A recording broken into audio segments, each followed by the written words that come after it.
Hi, I'm Talon, and today I'm creating a castle. I started this piece off with a 160 by 160 art grid. There was no real reason behind this other than I wanted enough room to kind of move around and have space for the building, but also I didn't want it too big that I couldn't really focus on the smaller details. Starting off, I just was laying out some of the more basic shapes here, getting the turrets up and the main actual part of the castle down.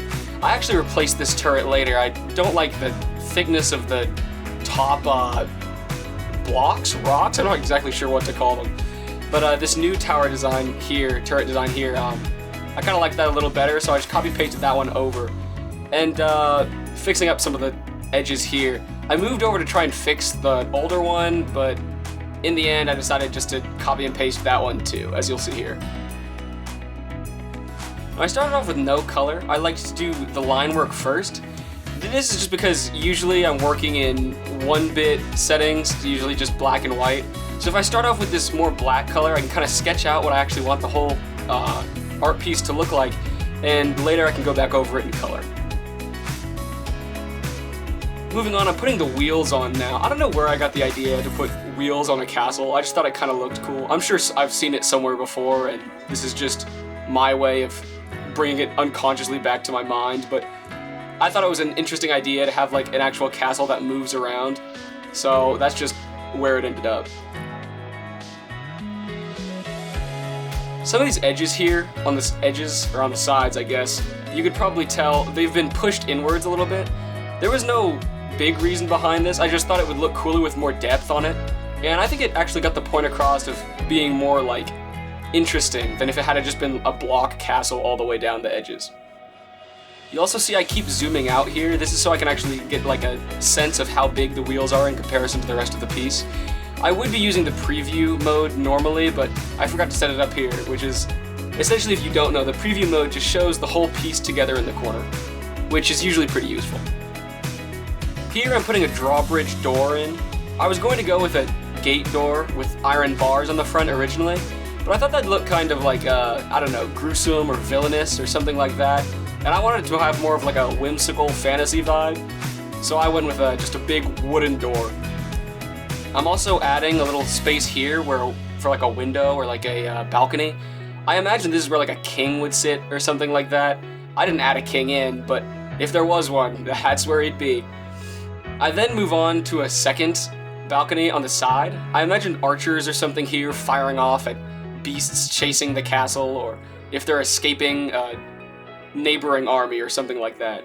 I just thought that'd be a cool spot for people to sit and launch arrows off of.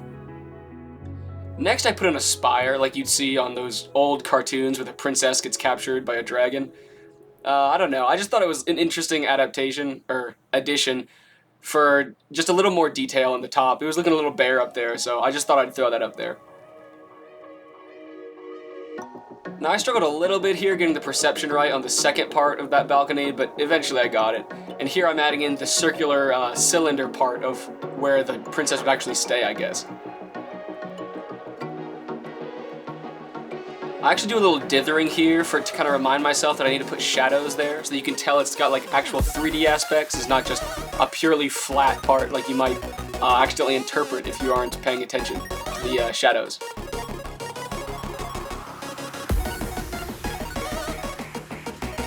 Next up, I move to the front. This is where I start trying to think of ideas to like put on the front. And eventually I thought of like a warning, like against monsters or something like that. And here I'm adding in like a dragon head on a spike. And I know I said I wouldn't get too dark about the iron bars, and I'm now adding in a deceased dragon. But I mean, you gotta do what you can do. I thought it was an interesting addition, anyways.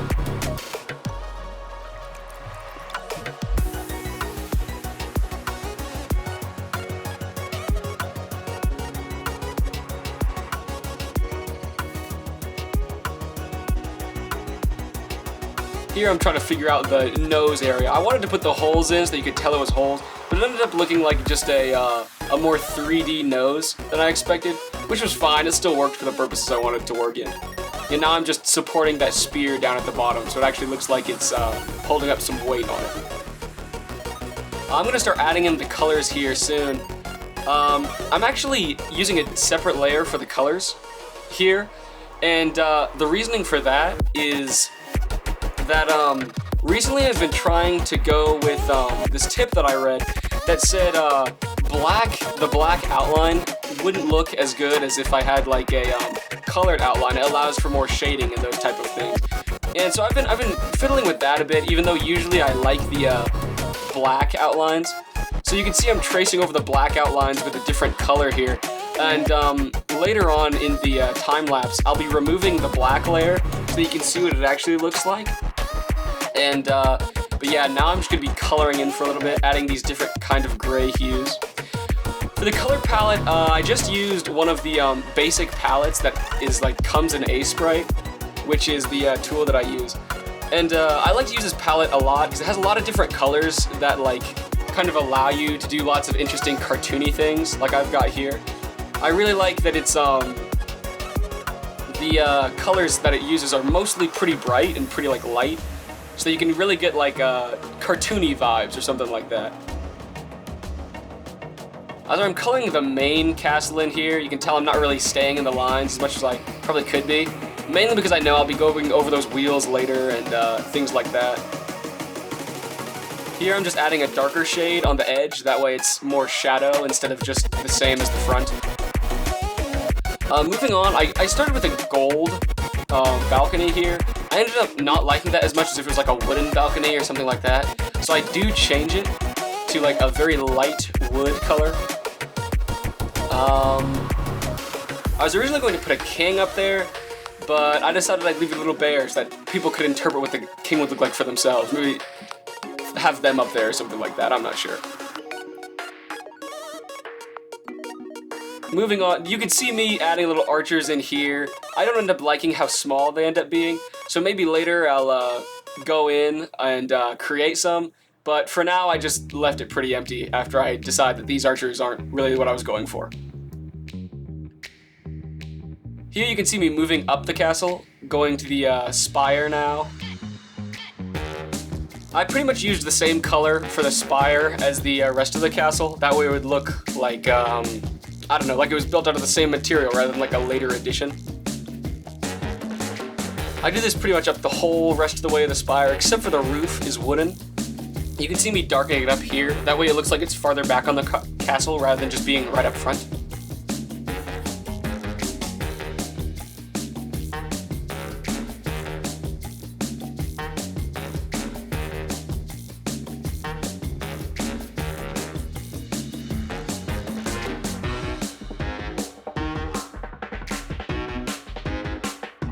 Next, moving up to the cylinder part, I'm still pretty much doing the same thing. Gotta remember the dithering though here to make sure it actually gets the shadow in. So that's what I'm doing when I'm clicking those each. And once again, I'm gonna be removing the black layer later so you can see what it looks like. I start with a red edge, or red top, but I ended up not liking that very much and I went to the wooden color again. I don't know, I just really liked the bright wooden color. It was just my favorite color in the piece, I think, and so that's what I just kept going back to for these different details like that. Adding some minor dithering in here, I wanted to get like a shade of it the light coming from the front rather than coming from the back or something like that. And now I'm just moving on to the turrets and coloring in pretty much the exact same way I did the spire, except for there's no wooden color, it's just the same grays that we've been seeing so far.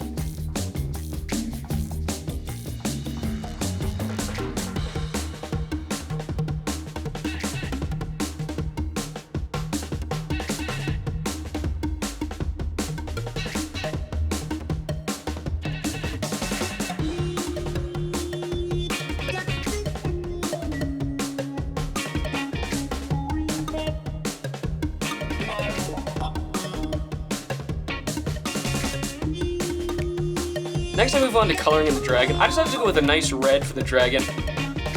This was, there's no real reason behind the red. I just thought it looked nicer than having like, I don't know, a blue dragon or something like that. Red's just the more like fiery color, so I figured I'd go for that. I decided to change this ear into a horn as well. Changing it to a white color here in a moment.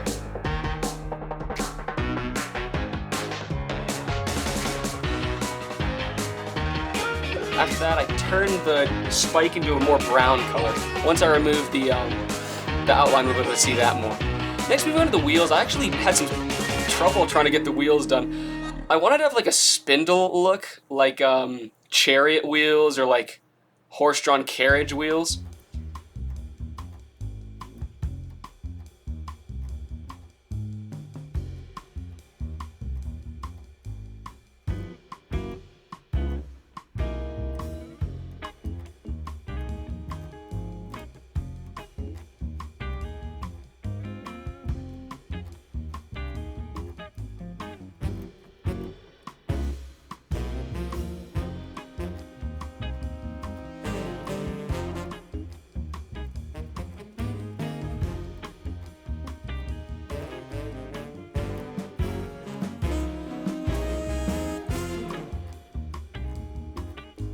Yeah, here you can see me adding in some of the spindles.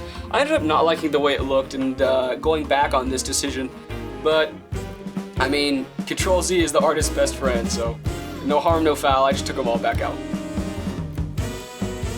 I then almost changed to a full stone look, like some sort of caveman wheel, but I decided I didn't want that because there'd be too much gray on there.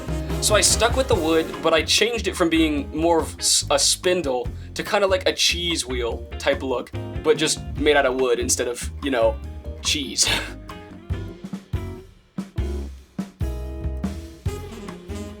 I wanted to keep that peg in though, so you could actually see that like it was still a 3D object there in the center and it wouldn't just match in with the rest of the look of the wheel.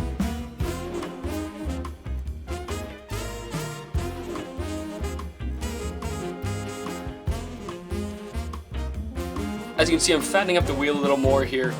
I don't want it to look too thin like a chariot wheel would. Instead, like I said, the cheese wheel. Much thicker, that way it would look, I don't know, just more interesting and cartoony, I guess.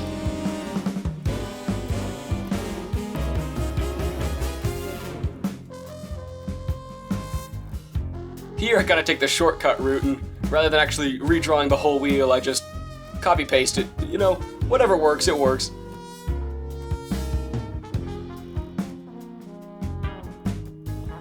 I do that for pretty much the rest of the wheels there.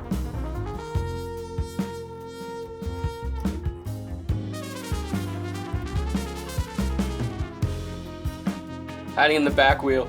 And this like final back wheel, I just copied the front wheel instead. I mean whatever works, it works, right?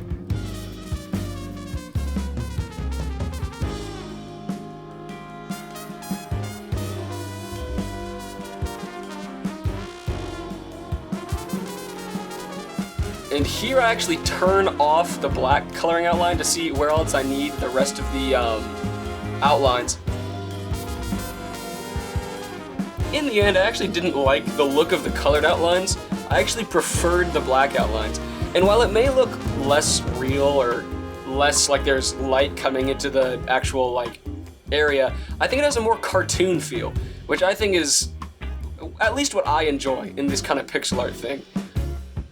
I really like that, like, the blacks, it reminds me of, like, I don't know, some sort of Disney animation or something like that.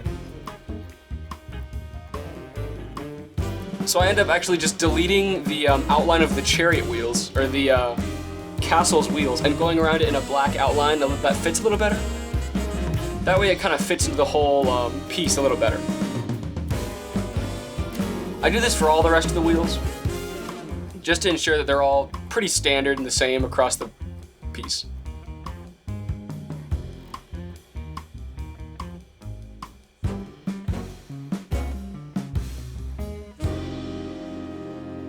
After I get done outlining each of the wheels, it's pretty much the end of the actual drawing phase of the piece. And I actually left the animation for a different time.